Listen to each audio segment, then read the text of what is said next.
একটু জল দেবে? দাও না গো, একটু স্নান করিয়ে। এত রোদ, বাপরে বাপ, চারিদিকে পুড়ে যাচ্ছে। ঘরে তো সবাই ফ্যান চালিয়ে বসে আছি। মনে পড়ে গেল আমার গাছগুলো কেমন আছে, দেখে আসি তো। যদিও সকালে জল ঢালি, আজ পারিনি। দৌড়ে গিয়ে দেখি গাছগুলো নেতিয়ে গেছে।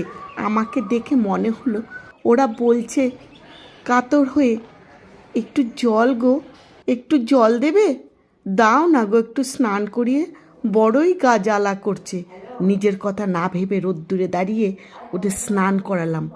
মনে হলো শান্তিতে ওরা বলছে, আহ কি আরাম গো, খুব মজা পেলাম। ধন্যবাদ গো তোমায়, ধন্যবাদ। কি শান্তি গো। সংসারের প্রত্যেকেই আমরা প্রত্যেকের, সবাই দায় দায়িত্ব কর্তব্য পালন করে চলেছে। কার কি ভালো, কার কি মন্দ, কে কোনটা ভালোবাসে, কোনটা খারাপ, সেগুলো নিয়েই আমরা ব্যস্ত থাকি, তাতেই আমাদের খুশি।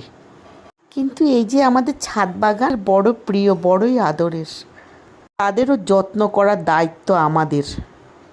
ওরাও যে আমাদের পরিবারের একজন, পরিবারের সদস্য।